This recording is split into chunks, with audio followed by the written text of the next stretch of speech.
Well, apparently we have some special listeners from Las Vegas that wanted to send a shout out to Joe Tath again. That's pretty cool, man. So he sent a little short song that apparently he's singing in Vegas right now. Oh, man, that's awesome. About Joe Tath, and so we got a little copy of it. All right. A little preview here. Well, let's have a listen. Opportunity to sing at the podcast Starlight Lounge today. Is Ziggy Soprano. Ziggy Soprano. To all the just teachers in Hub Life. Ooh. Mr. Joe Tath. Oh, jump and run and play. Yeah, that's good. It's a new day. Joe Tath here's to lead. Is he at the Starlight Lounge? Starlight Lounge? I think he said, yeah. Oh, that's really cool. In the gym Kind of got that Elvis Vegas vibes, but it also has a little bit of Louis Armstrong feel to it too. I think it could be good. That's my friend. You'd be pretty big. Mr. Joe Tath. I guess he's making a comeback right Lace now. up your shoes. If he keeps on rolling like this, it's gonna be a big comeback. Yeah. With Joe Tath, you're in the groove. Oh, that's good. I like that. From the basketball court to the track, he's a coach who's got your back, making fitness sports so much fun. He's Mr. Joe. Ooh, I like Mr. that right Joe there. Yeah, I like that. Wow, that was good. That's very good.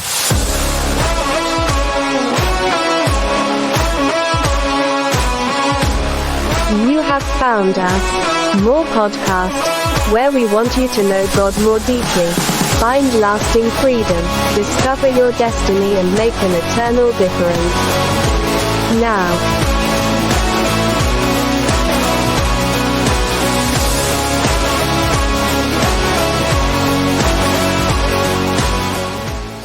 Well, welcome to this week's podcast. This is kind of exciting for us in the podcast studios because our long-lost leader has come back from the great beyond. Huzzah for the shepherd. We had a lot of theories going on, a lot of conspiracy theories. What was happening? There was quite a I few. imagine that was the longest continuous break that I've ever had in 37 years of serving here at Harbor Light. So it was like, what was it, 4 weeks? It was 4 weeks. Oh my goodness. Yeah. And we somebody wrote in and said they thought you were in Narnia. I don't know. That was one of my favorite ones. That was the favorite one that came in with a tweet. We're not sure what happened there. Well, welcome to this week's podcast. Do you wonder why you take the time each week to listen to more podcasts? Well, I'll tell you why. More stands for maximizing opportunities for right now and eternity. So stop asking why you listen. Just never forget to listen and pass it on. Well, this podcast episode was brought to you by Roast Beef Bath Bomb.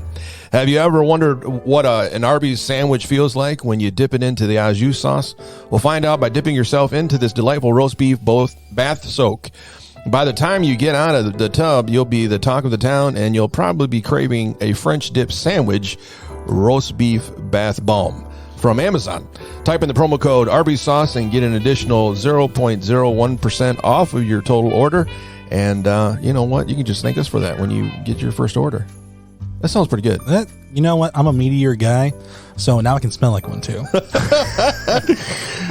There are times, I think I've heard people say, like, when you eat too much meat, it comes out, like garlic, It does sometimes. And It depends on what you eat, though. Right. Well, I don't know. This would be kind of nice because you could walk around and you'd be hungry all day. I don't know about you, but Hungry.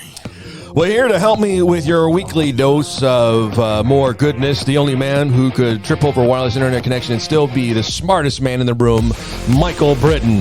Hello. Yes. That happened this morning and yesterday. Twice in 1 week. And also back in the hot seat for forever, Pastor Gary, the only man who could turn a game of bingo into a soul-saving revival, Pastor Gary. Woohoo. Yes. Whoop. All right. And, of course, sitting across the table from me, the man with all the buttons, knobs, talent, and voices to go with it. The man who invented breakfast gravy for your pancakes, Alex Norton. Yeah. Breakfast gravy. That's the meal of champions right there. Oh, absolutely. And every time I go to the doctor, I don't have any problems with my cholesterol. I'm just saying. I think it's the gravy. People tell me you eat that much bacon, you're going to have problems. I don't have problems. I'm just saying. The Lord bless me with great veins. I don't have any cholesterol problems. Well, we got some tweets here that have come in on the line while we were talking here. Pastor Matt's sermon on Samson had more hair references than a shampoo commercial. Ba-boom. By Biblical Lock Sermon Sundays. Who knew? These are all apparently they're still talking about Samson's sermon. Who knew a sermon on Samson could include lessons on hair care and spiritual strength? Yeah, that's true. Only Pastor a 2-in-1. Yeah, it's a 2-in-1 there. This is one reference to your question from last week. Huh? Solomon. Solomon with 700 wives. Yeah. The man who truly understood happy wife, happy life times 700. Mm-hmm. Yes. We Power talked level about 700. that. Yes, we did. Yeah, that was that'd be a very difficult thing to. Gosh. How is that possible? Did you ever have that kid's book where he gets up in the morning and kisses every wife and then takes a lunch break and starts kissing them Is this goodnight? a Bible book like that? Yeah. It was a children's Yeah, book. it was a children's book. Really? Yeah. So he'd kiss all 700 of them, and Yeah. then take a lunch break, and then get started for the evening kiss goodnight. There was 700 Good grief. pages to this Yeah. children's book. Yes, 1 page for each wife. The illustrator was working really hard to make sure this worked out. It's like, man, wife number 435 looks just like wife number 623.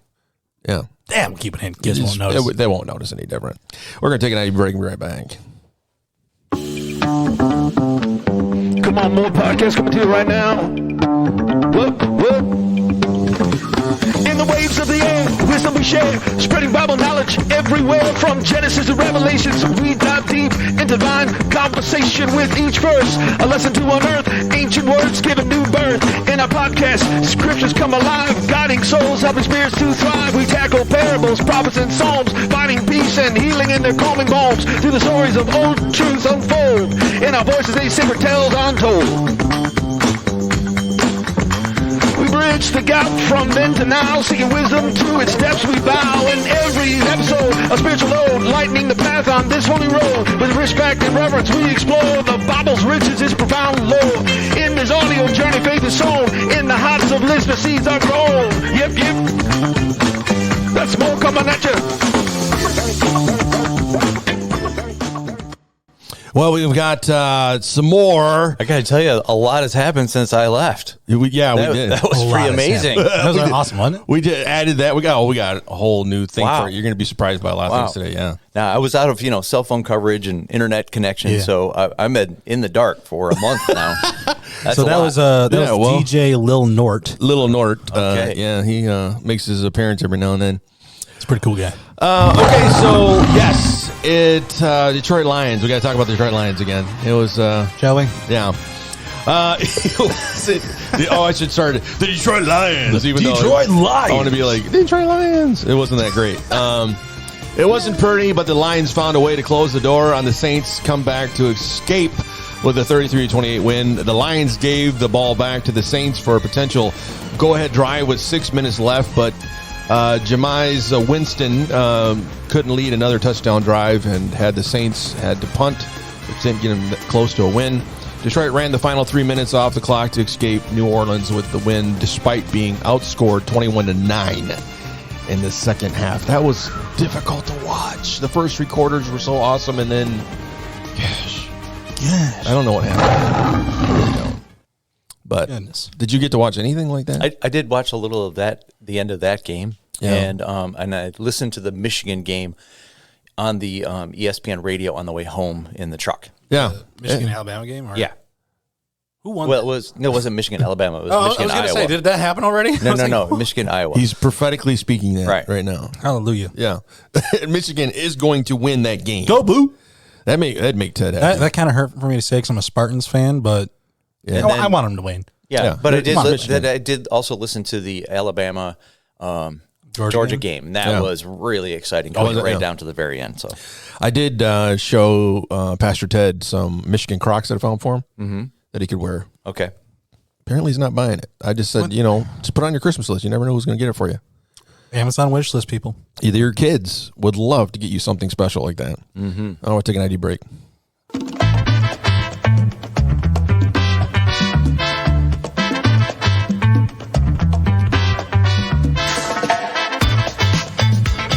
Oh, don't go nowhere. More podcasts, there's more to say.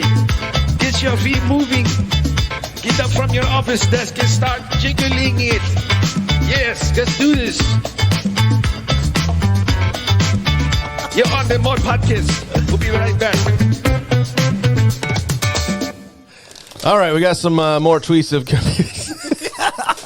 Can you take a couple of these things and send it over to the Harbor Light Christian School sports department and have them play these at like halftime and stuff? They need to, as an advertisement for the more podcasts. We should. That'd be fun. Do that. I don't know. They told me last time that they have problems with their equipment. They don't know if they can get it on there. Like the sound equipment? Yeah, because they had me record a bunch of stuff for the people that pay, that sponsors financially. Yeah, right. And they weren't able to get any of that stuff on there, so I don't know. Let's work on it. Yeah. I'll talk to somebody. Yeah. All right, got a couple other tweets here. Oh, here's one for Pastor Gary. Pastor Gary's angel sermon. They're watching over us, so let's keep it interesting for them. Okay. Yeah, that's coming from Heavenly Audience, Divine Entertainment. Breaking More Podcast just released an episode on how to speak to your houseplants. Finally, my friend and I can have a proper chat. We talked about that last week. We did talk about that, yeah. Did you play the audio adrenaline song? We did not. Plants? Oh, man. Oh, my No, goodness. we did not. But Do you want me to look that up for you right now? Yeah, look it up. Yeah, that'd be All right. great. But we did talk to Pastor Matt when he was in here, and Yeah. he talks to his plants. And then you have Liberace. And I do have Liberace, which I started singing a little bit of opera, a little Nessuno dorma. A little bit of like that. What? So does it like that? Does it like that kind of music? I mean, It's kind of started to turn its back on me, but you just got to sing it better. You just got. Ficuses are weird. Show your daughter how much you love her with this beautiful gift. Is this it? No, this is not it. This is Isn't the oops. I can't. This show is not sponsored by whatever gift. This is a giving beautiful this That is. was gift. Arctic Angel. Okay. No, but I do have the song ready to go now. All right, play. Here we go. Let's start off. Hi, this is Smooth Steve from K Jazz. Welcome to Java the Hutt. Tonight we got a special guest, a young man from. He's playing a new song. Here we go. Thanks, Smooth Steve. Hey, this is a song about a book I read once. This is audio about drama? the so-called inherent evils. You don't remember of rock this? and roll. I wrote One of my this favorite little song songs. about it. I guess I just like to thank you all for letting me come out and sing this song tonight. Here it goes.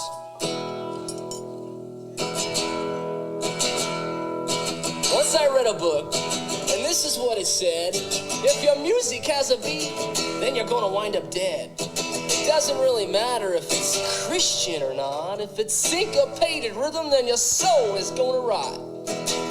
And this book was called You're Gonna Burn. In the second chapter, I went on to learn.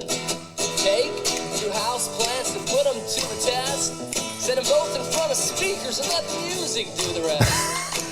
Oh my God! Something lovely like that. The second one, you play that Petra, that Megadeth. Doesn't really matter what kind of rock it is. So I took my two house plants and I put them to the test. Set them both in front of speakers to let the music do the rest. I powered up my Pioneers to let the music roar. But 20 minutes later, someone's knocking at my door. I opened up my door, and there my neighbor stood. He said, "Man, I'd like to get some sleep if you think I could." I said, "Man, can't you see here? I've got this moral dilemma that I've got to get clear." He said, "What kind of moral dilemma did you have at this time of night that could make me so angry that I just want to fight?" Sorry. So I pointed to the page in that open book Sorry. that had a Sorry. picture of a potted plant, and I said, "Go have a look." And he read, "Take two house plants and put them to the test." I've never heard this. Really? Yeah. And let the music do the rest. First one you play Mozart or something lovely like that. The second one you play that Petra and Megadeth. Petra. Doesn't really matter what kind of rock it is. Yeah, it was gonna have rock. Yeah, Petra. Yeah. It just clicked. Dang it. Dang it. It's quite the comparison between Petra and That's Megadeth. Wagner that you're Yeah. playing. I've never heard of Stress Petra. points. Isn't Megadeth all dead? And secondly, emphatically, he asked me what's the sense of hanging out with houseplants. And hey, I live right across the fence. And I thought to myself, that's a good point. So I took my two houseplants and I put them both back outside. And me and my neighbor, well, we went out for a drive. We talked about all the things that really matter most, like life and love and happiness, and then the Holy Ghost. This must have been like an early one, right? Yeah, it was. It was in their underdog album. Really? Yeah. Oh, that's cool. So it's, the gist is instead of running plant tests, you should be talking to your neighbor about Jesus instead of worrying about weather. Okay. Yeah. Gotcha. Well, what we learned from the last podcast was that Pastor Matt does regularly talk to his plants. Okay. And he doesn't play music. He just talks to them because he doesn't really. I mean, he listens to that lo-fi music, which that put anything to sleep. True. Yeah, he's got like a whole praise album playlist of lo-fi that just I'm walking there and I'm like I'm falling asleep to it because it's like that, a low beat kind of thing. I don't know. It's kind of like that dental music. Yeah, right. Just, whenever you walk into a dentist's office, I always wanted to sleep when I was a kid. We're going to put this mask on you right now and just relax. Elevator music's top 100 hits. Yeah, you know what I've always told my dentist though? If you just put a TV up and over my head so I can just watch something while you're doing the work, that would calm me down so much. Why do they try to have a conversation when you have all of the stuff in your mouth and you can't answer them? You can't. I mean, how are you going to say it? Yeah. And they act like they know what you're talking about. And it's like, no, I didn't. No. I didn't say that. Really? Oh, that's where, okay. That's I don't even have a dog. Where'd you get that from? Yeah, I know. Let's take an ID break. All right. Are you ready for more podcasts? Here we go. With your hosts, Pastor Alex Norton, Pastor Gary Minto, and your good old buddy, Optimus Prime. Autobots, roll out.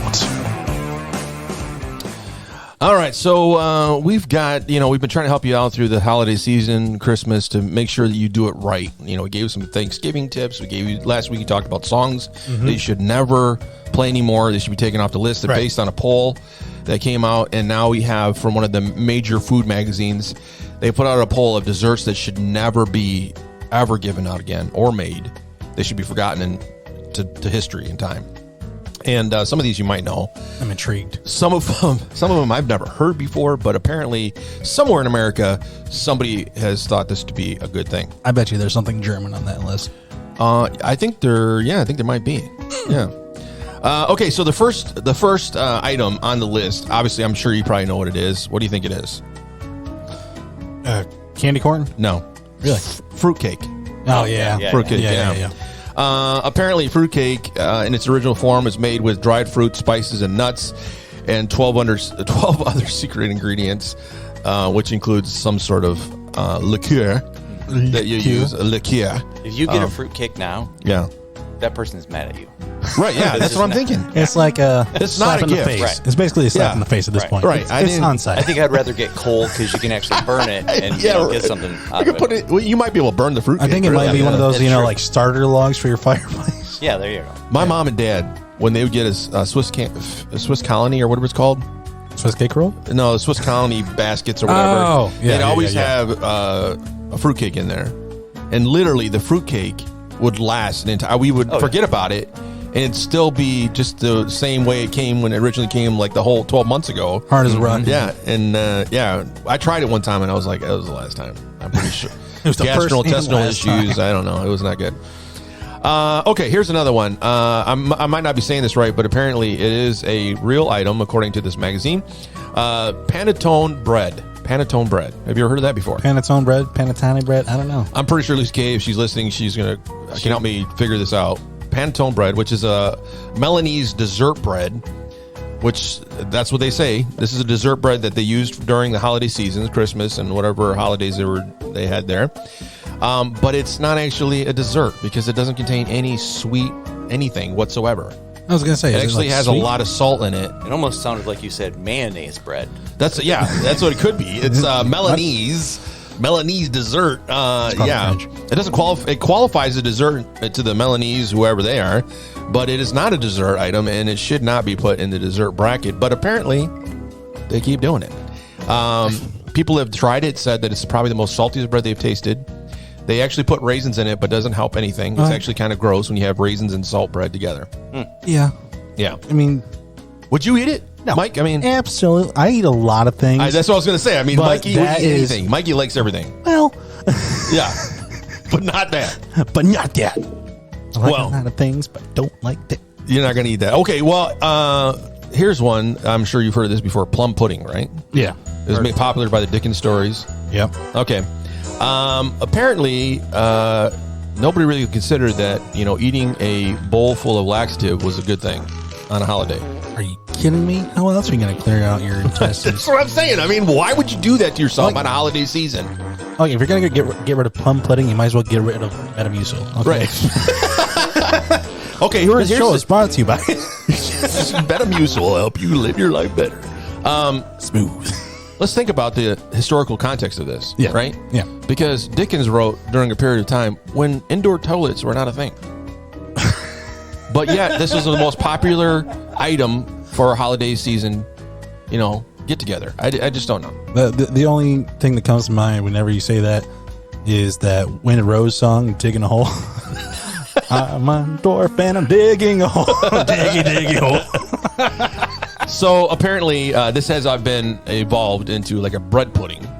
Now people don't do the original plum pudding, but what's interesting is that it actually dates back to Ireland, and they actually would add not only plums, but a gravy and some other kind of herb to it, and that's the way you eat it. It just sounds disgusting. Well, to be honest, I'd rather have a plum pudding than a blood pudding. Yeah. Do you know what a blood pudding is? Yeah, I do. Okay. That's disgusting. It's disgusting, people. Do they? Have you had that in your family? Blood pudding? Yeah. No. Okay. I just know what it is, and no. Did you know this guy knows like really interesting facts about things that you have never thought of before? Do you know, what is it, Scotland? Yeah. Do you know the national anthem of Scotland? Our national animal. The animal. National animal of Scotland. I know the flag has a lion on it, but I'm not too sure what we got. It's a unicorn. Yeah, it's a unicorn. A mythical beast. Yep. To go with the leprechaun? Hey, that's their cousins, the Irish. We didn't believe it when he said it. We looked it up. Amy and I were in here. And we looked it up, and it is the true thing. They have an actual unicorn. It's on an their actual flag, unicorn. and they actually believe it. Now, yeah. this is obviously coming from the people who eat haggis. Okay, That's so far, true. everything you've talked about, Yeah. I don't think it has origin in the U.S. because we all have our wits about us. Yeah, right. We're not going to eat that stuff. People are Right. eating haggis, Right. and which is a sheep's stomach filled with other Oh, entrails. my gosh. That's with haggis. the heart, the liver, and the lungs all ground up with oatmeal and onions and stuffed inside the stomach, is and then disgusting. cooked. And then so far your desserts are Yeah. coming from this This part of the region, world. yeah. Yeah. It sounds delicious to me. And we got Michael Britton here from the Brits, right? Yeah, right, yeah. He's Oh, eating this. That's the reason he knows all about this. Blood pudding and everything else. Yeah. But also, you remember the Celtic shop down there? Yeah. Yeah, they had canned haggis in there. Did they? They did. I almost bought it and was going to try it, but I was like, you know what? It's gosh. canned. I'm not trusting it. Right. I wouldn't touch it. I There you would go. not So you touch take it. something awful and then you can it. Yeah, that's right. Yeah, and then only- everybody's like, "That's good." That's The only really thing good. canned that I trust is tuna fish and Campbell's soup. There you go. I've been known to tackle a can of beans every now and then, pork beans. Oh, well, you know, some chili. When some Amy's harmless gone chili. overseas somewhere, Oh, yeah, pork some- and beans.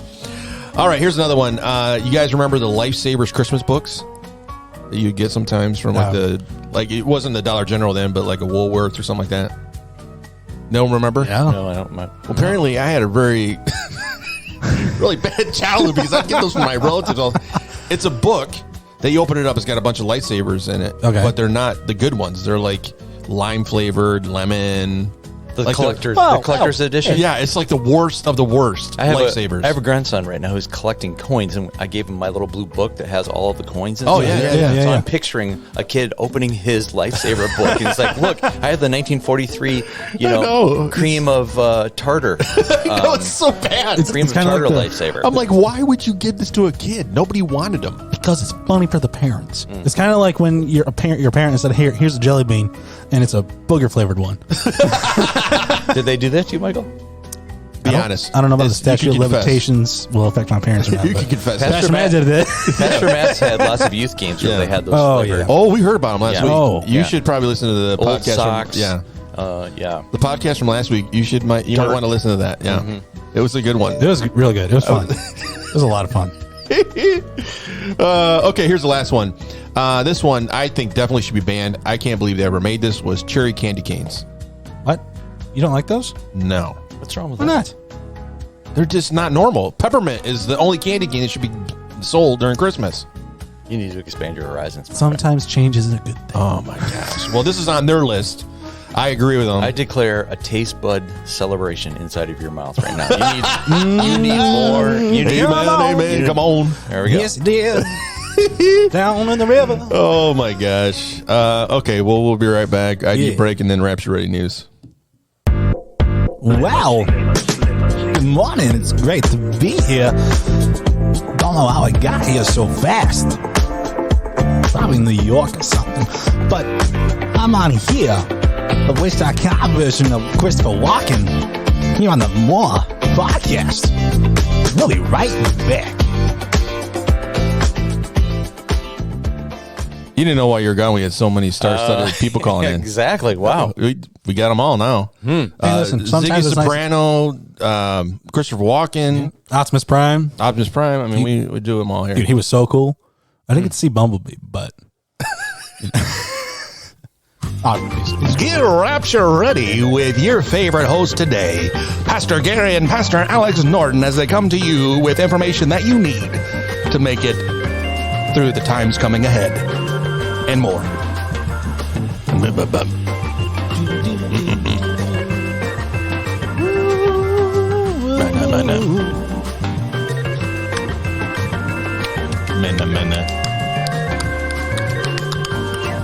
Sounds something like Ziggy Soprano would sing, you know, if he had a chance in Las Vegas. I'm really hoping the guy makes a comeback. I mean, dude, I think he's gonna blow up. Starlight Lounge. He's gonna go viral. He's gonna go viral on TikTok or something like that. I think he should. You know, and shout out to his wife Molly. You know, because you want to hear him on the podcast all the time. I mean, this is why we're doing this. We're trying to help you. Sure. You know, make it through your week. So, because we love you and we really want to make sure that you have a good week. Okay, so the Rapture Ready News. Guess what? Target's back in the news again. With another dumb thing. Target hasn't shown any indication that it's going to tone down its Pride Month displays in 2024. According to Consumers Research Executive Director Will Hild, says given their instances on continuing to sell products with the alphabet soup propaganda aimed at children, I would not be surprised to see Target ignore all of the feedback that they got from consumers this past year. Hill told Fox News Digital. The recent news that Target has released a line of alphabet soup Christmas products and apparel is more of the same from the CEO. Hill continued, it's unfortunate that they haven't learned their lesson. The market has clearly punished them. If you look at their stock price and their sales, they are tanking. And yet they don't seem to be learning any of the lessons of this time period.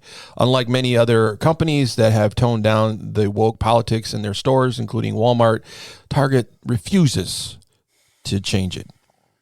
And I guess that's true because one of my sister-in-laws went to a Target. She goes to Target in Wisconsin, and she took a picture for us. And in the front, you know, you walk in there, the $5 stuff, it's just jam-packed. Jam-packed with this stuff. It's ridiculous. So again, you know. Well, you can't fix stupid, not even with duct tape. I know. Yeah. Well, you heard me mention it. I think it was in the first service just last week that Hallmark has their Disney's Haunted Mansion Christmas tree ornaments so that you can have a Christmas tree devoted to evil. There you go. Yeah. Are you kidding me? No joke. We got the advertisement in the mail. Why would you want that?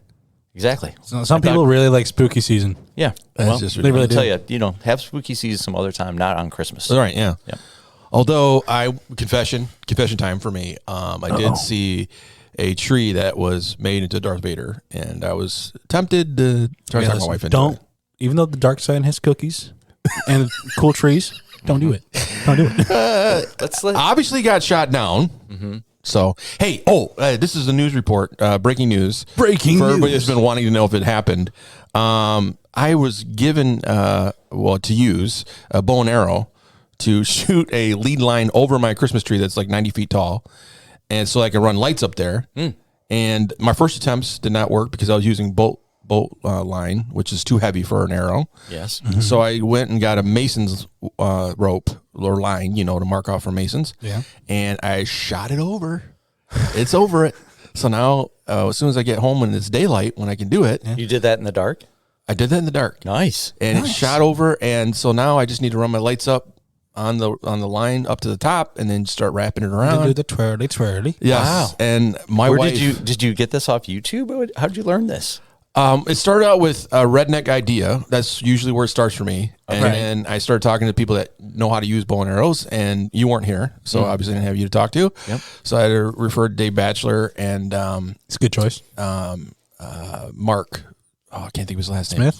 Smith, yes. Mark Smith gave me his daughter's bow and arrow. He's like, this might work for you. Okay. Because you're not familiar with a bow and arrow. There you go. And he's like, I don't know if it's going to work, but here you go. And, you know, it took me a while because I kept going out there shooting it, and it only goes so far because the rope's too heavy. Okay. Then I finally got it. And Nice. so last night was a victory lap for me. And I went inside to tell my wife, and she was snoring on the couch. Oh. And I was like, it was wasted. That's okay. Just surprise her when you turn the lights on at night, and they're bam. It's going to, yeah. We're here to celebrate with you, Alex. There you go.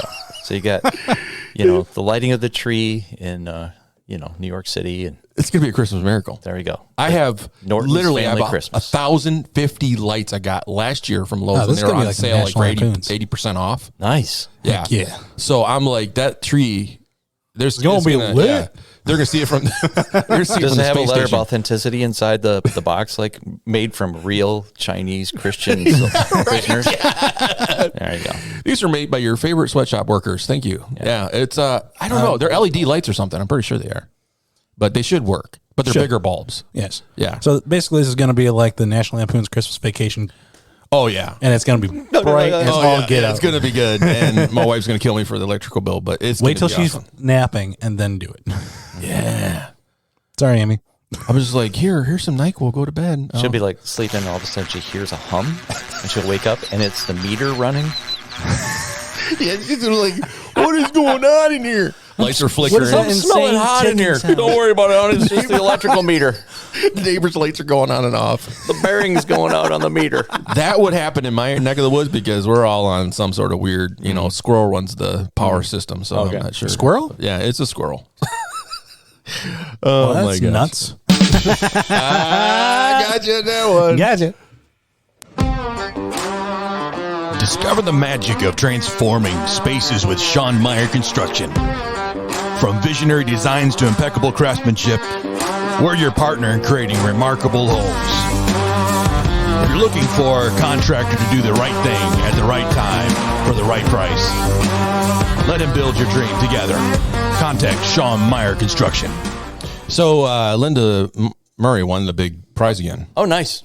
I'm waiting for you to come back because basically, Mandy Garber put me on a spending limit until you got back for the podcast. So we got to get some swag together. And so I've been like giving out. I have a reams of paper.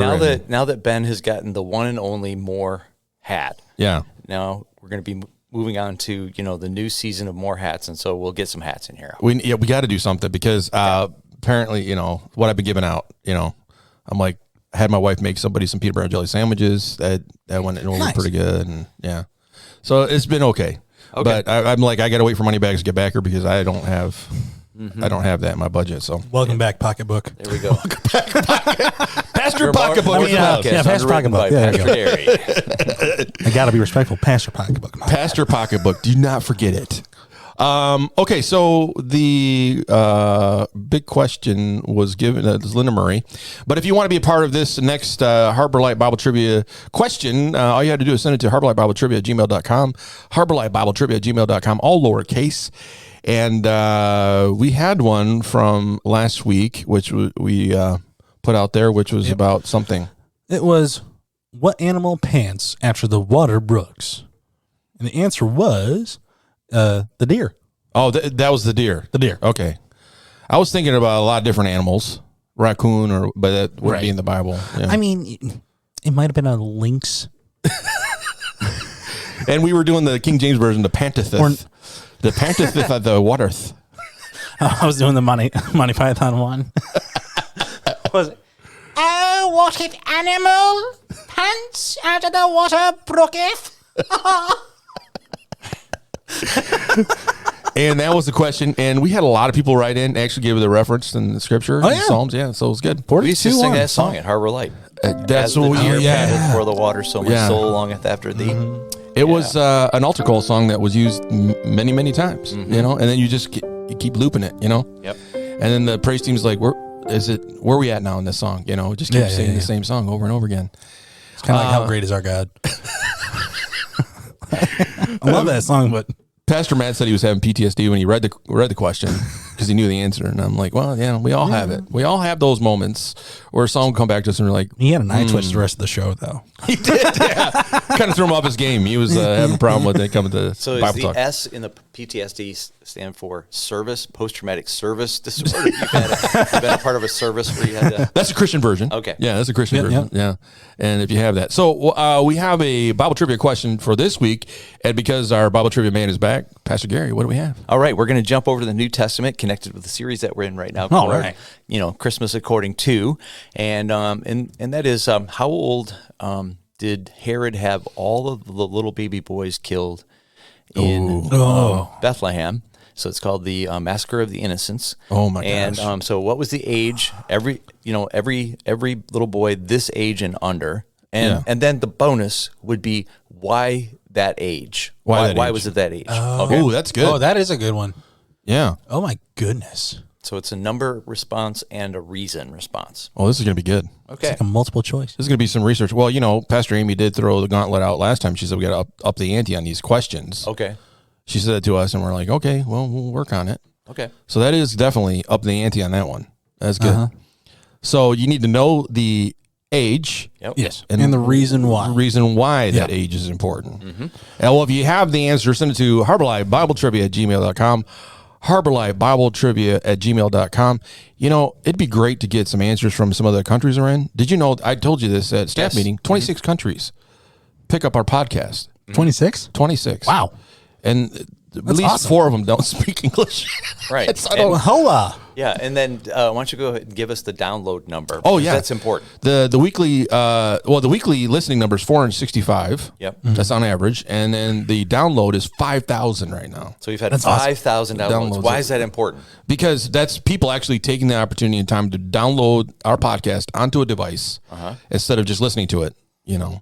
And it's probably those 4 countries, people are downloading it, then having it translated into their language. Yeah. But there's a lot of stuff that's contained in this. I'm not too sure is they don't get it. They're not gonna Translatable. It's like a laugh track when they hear us laugh and they're like, "Oh, we got to laugh." A little bit of a culture barrier here. Yeah, right. What did he say again? Yeah. So many barriers in this show. I did learn in Indonesia the sarcasm is wasted. They do not. They don't get it. They don't get sarcasm. They don't even have sarcasm in their language. So 80% of our show is now gone. So we're gonna get to Bible talk. That's that will help them unfortunate. out. Yeah. Sorry, Indonesia. Everything I say is pretty much out the window. They're like, who's that mic guy? I don't know what's going on here. Let's get into our Bible talk here. Well, last week, Pastor Gary started, is it a 4-week series? Because we're going into a 4-week series into the Christmas season. And we started out, we're looking at different angles of people that are represented in this Christmas story. And the first one we're looking at is the angels. What were the angels about? What did they do? How did they invest into the story? What was so important about them being a part of the story? And so we're going to just throw the ball over to you on this one. So angels were part of the Christmas story. They actually showed up a couple times in the very beginning. One to Mary, one to Joseph. Right. And so what's so crucial about us starting this conversation about the angels? Well, I thought it was really fun to get started with the angels because they are the ones that kind of break onto the scene. And of course, with the angels, there's a lot of stuff going on that a Bible learner and a student of the Bible wants to look at. Yeah. And one of the big points that we made right off the bat is the fact that we have this angel visiting Zechariah when he's the high priest in the temple delivering some prayers, and an angel shows up and speaks to him and says, "Hey, listen, your personal prayers have been heard and now are going to be answered." And so we've got this angel now making a pronouncement, and that is to spark your attention back to Abraham in the Old Testament when the angel shows up and says, "Abraham, you're going to have a son, and God's going to be doing something brand new. He's going to be making a covenant with mankind, the children of Israel, eventually." Yeah. And so that's to That's to snap you back to that event. What happened at that event? Well, God did something amazing with the fact that Abraham and his wife Sarah are going to have a baby, but also that God's going to be doing something brand new with mankind. Okay, so that now you're supposed to parallel those thoughts over to what's happening now with Zechariah, Elizabeth, Mary, Joseph. God is going to be doing something brand new with mankind, and so he moves upon an old man, an old woman who's barren, so that she can have a child. And of course, that child is going to be John the Baptist, who's going to be the forerunner or the one that prepares the way for people's hearts to be able to receive Jesus and his message. So that story is to parallel what took place back in Genesis. That it was really good. A lot of people really enjoyed the topic. I remember people talking about it afterwards. I don't know about your small group. In our small group, we talked about it a little bit before we got into James. But it's interesting that angels, when we see them interact with humans, isn't it interesting that one of the first things that happens is they get really nervous? Yes. It's like, okay, bro, chill. Yeah. It's like, whoa. Okay, take a deep breath. Okay, we're good. Do you think that, I mean, just the obvious question, do you think they're that scary? I don't know if they're that scary, but I think they have a, they can appear, as we've seen in the story, they can appear with a radiance and a bright light. Yeah. And of course, we know from Scripture that angels are bigger than we are, and I think sometimes just the intimidation factor of the fact that you've got a up to 9 foot tall Wasn't there being. Yeah. Wasn't there a guy in I think it was the Old Testament who wrestled an angel? Yes. Yes. Jacob, and he wrestles. Yeah. Oh, you get some theological points on that one. Yeah. Bible bucks for you, buddy. Thank you. Very important, and I appreciate the question. And it's a capital A for angel, and so it's most likely that Jacob wrestles against the precarnate Jesus.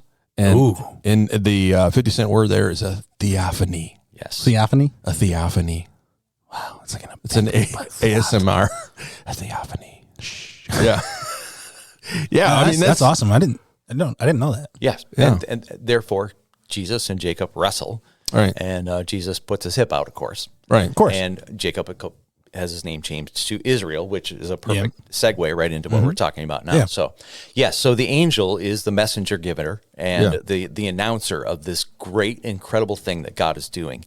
And one of our big points, the perspective that I want you to pick up on is the fact that angels had only known Jesus as creator, because they're a created being by Jesus. So they've only known him as creator, awesome, incredible, all-knowing, all-powerful, ever-present God. And now they're going to see him being born as a baby. Yeah. And just, mind blown. It's like, oh, hey, for I the can angels physically see you. Yeah. And they're like, what is going on here? Why would God, why would God become a human?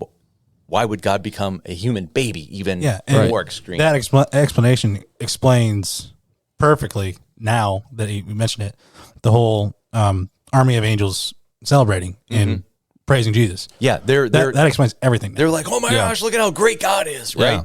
And I'm sure there's a portion of their because they have intellect, they think, they can think. They're like, hey, look, we have no opportunity for redemption. So, angels are created with free will like we have, but they have no way to be redeemed. Right. Because God never became an angel. Right. Yeah. Jesus never became an angel. Jesus became a human. And they are celebrating with us the fact that we can be redeemed. Yeah.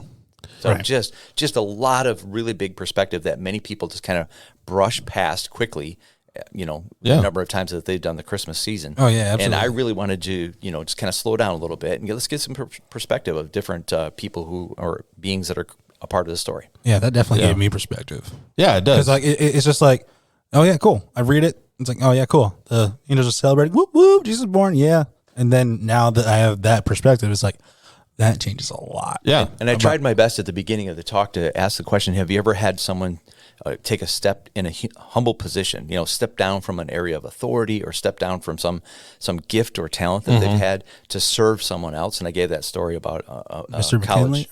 Mr. McKinley? McQuinlan, I think is what it was. Okay. Yeah, it was Robertson McQuinlan. And,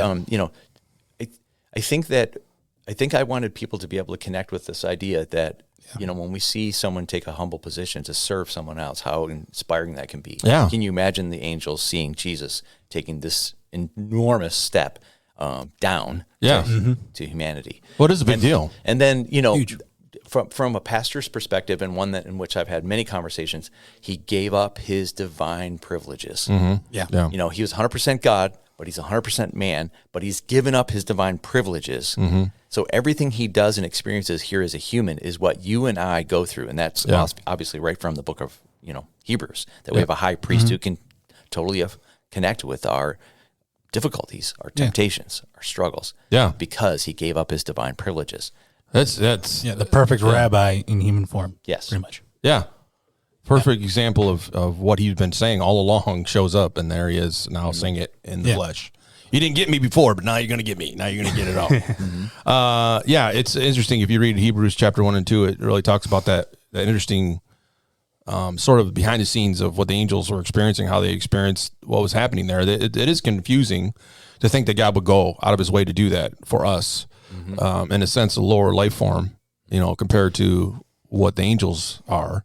God's perspective, of course, he sees the beginning from the end and the end from the beginning. So he's outside of time. So he already knows, he's already seen, he's already been, this is beyond our capabilities. Yeah. But the angels, they are not, infinite in that way. And so they're learning as it's going along, and they're celebrating, mind-blown experiences as they're going along, delivering these messages, and they're pretty excited to be able to do it.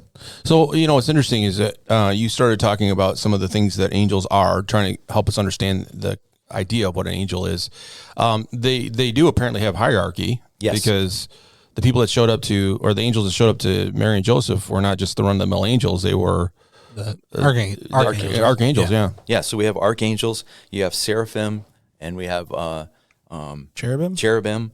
Those are the three major, but then we have these creatures that have been created to worship. I don't know if we get to count them as angels or not, but the four-headed creatures that are before the throne and worshiping, I don't, that would be fallen angels, having human babies with, a whole nother subject for another day, but thank you. There's another gospel book for trying. Yeah. Thank you. Yeah. But yes, so PLB. When you use the word armies, and then when you look in Scripture where it says, there are spiritual beings over high places, the heavenly realms, right? Those are all different rankings. Yeah. And so you have angels with rank, and angels with requirements and responsibilities. Yeah. And there are head angels and angels in charge of things and angels that are not in charge of things. And that can take you over to C.S. Lewis's, book. Yeah. The Screwtape Letters. Letters gives you from the other perspective, of course. But there are different divisions. And then, of course, we went to Daniel chapter 10 where, the angel shows up and talks to Daniel and says, hey, on the first day of your prayer, 21 days ago, we got the prayer. Yeah. But I was held up because the demon or the spirit prince over Persia, which would be Iran, right? Yeah. That it kept me from being able to make it through until I brought Michael to do that fighting so I could, get through. He's the fullback, and he just put a block on, and now I got around. Now I made it down here to where you are. So yes, great question. Yeah. There are ranks and responsibilities that come along with angels. That's pretty cool. I like that. So when we talk about, you just mentioned some of the cultural depictions that have happened out through history. We saw with Abraham, Jacob, mentioned by our resident theologian over here, Mike Britton. Loosely theologian. Loosely. And so then we see them showing up in front of the shepherds, which is important to the Christmas story. Yes. Mary and Joseph. Do we see them show up any other time in the Christmas story? Yes, we got the Zechariah, so that's the four big ones we covered on Sunday. But then you get the two bonus ones, and that is when Joseph is told to escape to Egypt. Okay, yeah. And then Herod perishes, and then he's told it's okay to go back. But so those are the two bonus ones connected to the story. Yeah, yeah. And so then he comes back, but he's a little nervous. He does he does get up and move his family back to Israel, but he moves to Nazareth. Yeah. Just because Bethlehem probably wasn't still on the super safe side. Yeah, right. Don't go back there. So you did get into this concept of guardian angels and angels that help. Yes. And explain that to us, because we talked about that from some length in service. Yeah, so it's a pretty well-known idea amongst Christians that we all have been assigned an angel as a guardian angel. And this is found in Psalm 91, verses 11, right? That he's going to put in charge angels to watch over us. Okay, so you have these watching angels or these guardian angels. Yeah. Now, most people are under the assumption that you have one, right? Yeah. But the word is plural. So you may have more than one guardian angel. Okay? Yeah. And If you're like me, you got quite a few, yeah. Knowing the guy sitting at the table here, he's probably got 4 or 5. Yeah, he's got because he needs a lot. He's got a posse. Man, they've been working overtime too. Holy biscuits!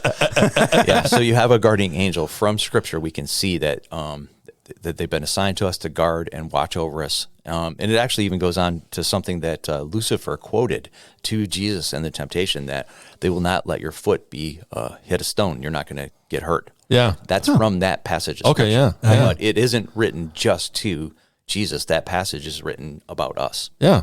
So what are some of the expectations? You brought some of them up on Sunday, just real life experiences that you've had. Oh yeah, gosh. With angels being involved in your life. I'm sure we could have filled the whole afternoon with people sharing yeah. angelic. I've prayed and had my keys brought back and those kind of things multiple times. Yeah. But I've had dreams where I've had angels deliver messages so that I could give direction for our church.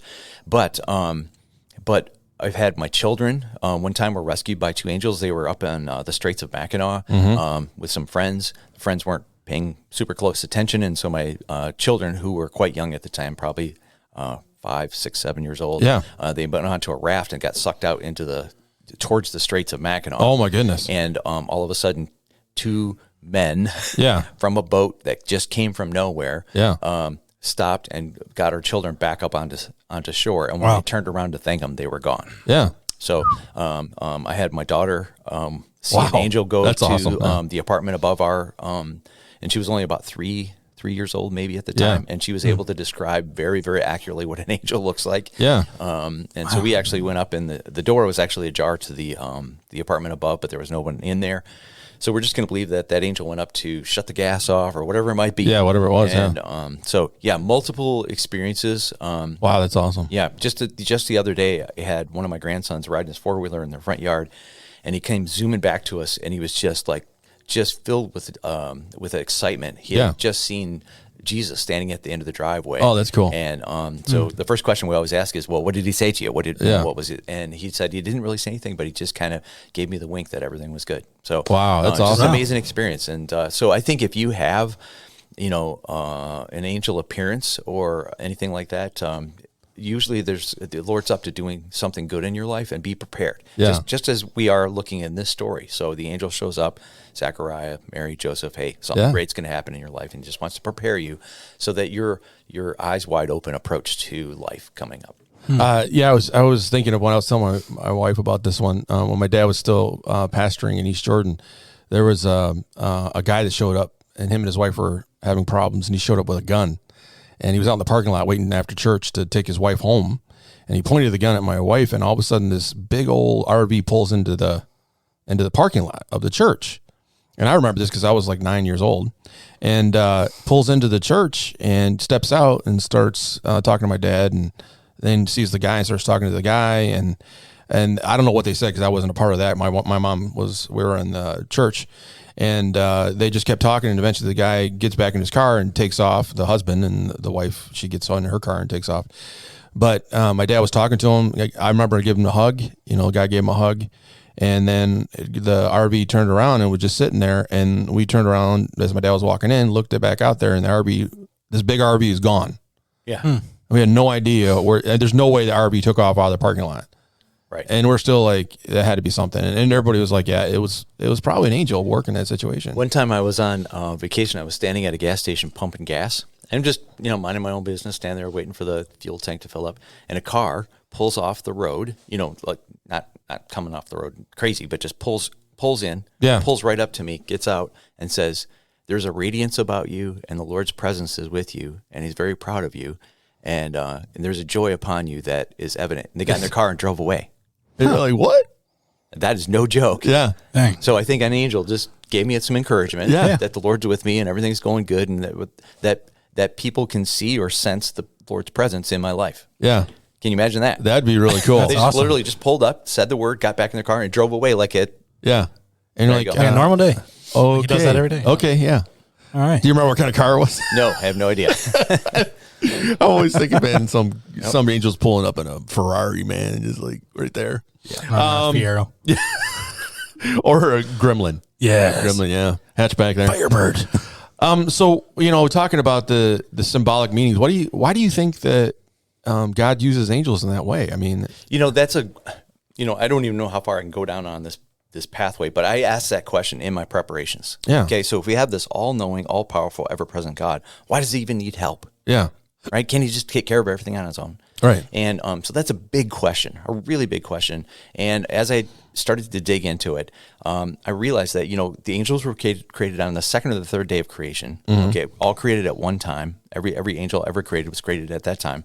And then God did that. They have free will. Mm-hmm. They can't be redeemed. It's a part of the recipe that needed to be created so that we could have redemption, Mm-hmm. and that we could have free will. Yeah. And so a third of the angels reject God Mm-hmm. and follow Lucifer out. And now you've got all of the recipe for evil, Yeah. rebellion, and redemption. Right. And so these beings are created to worship God, to minister to us, to be warriors and messengers. All of those are a part of the big overall plan. Yeah. And so God uses angels because they have a duty and a responsibility to help him carry out and exercise his plans on this earth and to minister to us when we need it most.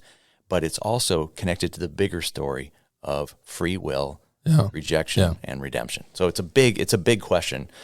Something you couldn't probably tackle on a Sunday morning. And Right, yeah. I mean, it's a huge subject to talk about. I mean, there's so much involved with it. And, over history, outside of the text, you get historical writings of some of the early church fathers about it. I mean, there's just so much involved with the topic that you're like, wow. Mm-hmm. God instituted a major part of his plan through them. And, they're really important to us for a lot of reasons, like you mentioned. I mean, they're the messengers for what God needs to do. A lot of times, it's, like you said, God could do it himself, but he, for whatever reason, in his own God mind, he created this opportunity and pathway. I hear people talking about angels and experiences like we just talked about, and it does seem sort of hard to believe. But I guess that goes along with the whole process of faith, believing that, okay, if I believe that Jesus did what he did, then Jesus also instituted this aspect of it. And regardless if I can put my finger on it or try to analyze it to the point where I understand it, it's not going to happen. Right. Until we go to be with him in glory and figure it out. Yeah. I mean, there's going to be a lot of wonderful surprises when we get there. Yeah. And it all comes together. It's going to be pretty cool. Yeah, it is. I think that I just love that we have a God that you can't put in a box. Right. And he's going to do stuff. Look at what he says in Job, at the end of Job. He sits down with Job and says, Job, where were you when I laid the foundations of the earth? Where were you when I put the angels in place? Yeah. Where were you when I created this animal and that animal? That I did, I created a bird that doesn't fly, and I created the platypus, and I created. I was going to say the platypus too. You know why? Just because I could. Yeah, that was literally his answer. Exactly. Just because I could. Yeah, and God created angels just because he could, just because he wanted to. Yeah. Yeah, it's amazing. Now you mentioned briefly some of the interesting, interpretations and debates that are happening in the church about angels. Yeah. One of the things you brought up was very poignant about how people consider angels and what they are. Mm-hmm. And what did you say about that? Well, I have to. Is it the announcement I make at every funeral? Yeah. That when some people die, they don't become angels. Yeah. Okay. There's this little nursery rhyme, fairy tale kind of idea that I was going to ask about that because I was like, Mommy went to go be an angel. Yeah. Like, that's not accurate. That's not what happens. Okay. Now here's two pathways, and you and I talked about this maybe when we weren't on the air. In Protestant movement, we understand angels are a part of God's plan and they're involved in those kind of things. But because humans can get tripped up so easily, we tend to avoid focusing too much on angels, right? We don't worship them. We don't pray to them. Even when we ask for help from God, we say, God, send an angel to help me. I don't pray to the angel. Right. Yeah. Okay. I had a person come in my office yesterday, a podcast listener, and we talked through some of these things. They felt very encouraged that now they can ask God to have an angel help them. And then let's say we jump out of Protestantism background and we move over to the Catholic background. The Catholics would lean in a little bit more towards the angels and maybe talk to them a little more, and maybe occasionally a prayer would go up to them. I'm not too sure. So I see that it's a fine line and it's difficult for us to walk it. And I think as we fall into that Protestant background, we tend to avoid the subject. And I just really wanted to encourage people that we don't have to be afraid of it. We have to be wise. But here's a part of our walk with Christ that we haven't been tapping into very well. So Yeah, what is it? And Paul talks to the Colossians, and he says that don't worship the angels. It's not good. But we did that Hebrews 1 verse 14. Let me see if I can find it right quick here. Hebrews 1:14 is the most poignant verse on our interaction or what angels are for, and so this is what it says. It says in verse 14, and God never said to the angels. So that's important because it means they're not human. So right, sit in this place in honor at my right hand until I humble your enemies and make them a footstool under your feet. So he never said it to the angels. Right, yeah. Okay. He said, therefore, to the angels are only servants, spirits sent for the care of people who will inherit salvation. So angels are here to minister to us. That's why they were created. And so they're created higher than we are, right? But drastically different than we are. Yeah, and like you mentioned in Revelation, someday we will be higher than the angels. I had someone ask me this question on Sunday. So that passage that says that we're going to judge angels, okay? And they're like, what does that all mean? Well, the word angels and demons, because demons are fallen angels. There is a good time we're going to judge demons, not angels, because angels don't need to be judged. They didn't do anything wrong. There you go. But we will judge demons who were actually created higher than us, but fell much lower than us. Right. Yeah.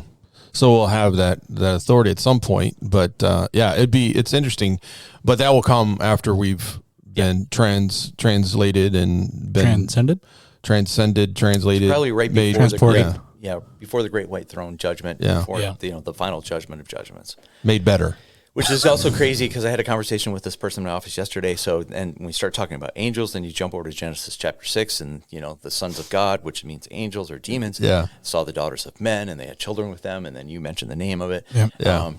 Those angels, it says, have been put in everlasting chains and held to the very end of the judgment. So they fell so far that they've been judged and held to where they're going into the lake. Like they're already there. Yeah.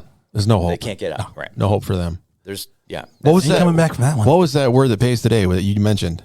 That one? Yeah. Nephilim. Oh, there it is. The word that pays today. The word that pays today is the phrase Nephilim. that pays. Here on more podcasts. So my wife and I just read a book recently on that one subject. The entire book was dedicated to that subject. So it was quite fascinating. It is. Yeah, it is a fascinating subject. There's a lot of things out there.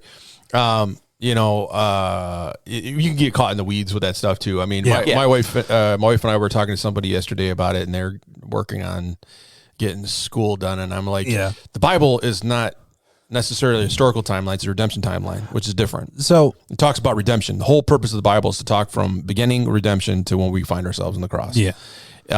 Historically, there is good pieces of information that we can tie into, but it doesn't tell us the whole story. There's not the whole story there. There's pieces that God left out for that reason because as a human race, we get caught up in the weeds. We get caught up in these little subjects and we're like, this is what almost like the song we just did. House plants, right? Right, yeah. Instead of conducting experiments on your house plants to see if they like rock music or church music, why don't you go across the fence and talk to your neighbor? Right, yeah. Right? So that's the whole point. Do the main thing, yeah. Isn't it amazing how God just worked that whole thing out into this thing? That's awesome. Well, and that's why it's good the Holy Spirit was putting the book together. And maybe like, let's spend a little more chapters on this subject right here. And the Holy Spirit's up here like, oh my gosh, you missed a period there, a comma there. What the heck? Yeah. So I think you're exactly right. But then as a Bible scholar and student of the Bible is going to pick up little references. We got references in Jude and references in other location that tie in lots of this information, but it's not necessarily all spelled out in one particular place. We'll get to know that information later on. Yeah, Paul said it's like a veil or a tent that covers our eyes from seeing what we need to see. Wasn't it a veil? The veil sounds good. I'm going to go with the veil. Yeah. That's my you don't think it's a hypothesis. Oh, okay. Well, thank you, theologian Mike. I appreciate it. Part-time. Okay, so next week we got another facet of the Christmas story they're going to be bringing out. There we go. That? There we go. We're jumping into King Herod, his role in the story. Oh, kind of for you, Pastor Alex, it would be the Darth Vader of the story. That's right. Yeah, the villain. So we got, but there's a lot of information about him that people don't realize. that I'm going to be able to talk about. And we're going to contrast them with the wise men. So it'll be kind of a fun contrast message. So because they interact with each other. So it's fun to be able to contrast Herod and the wise men. Yeah, he was not a good guy. He's not a good guy, but there's some information in there you might be surprised by. Yeah, part of the Idumean Herodian Empire. He you bad man. Yeah, not good. Not good at all. Bueno. Yeah. All right. Well, so next week, Herod's coming up, and we just talked about angels. Definitely listen to that sermon again if you got more questions, because Pastor Gary did talk about a lot of things in that sermon.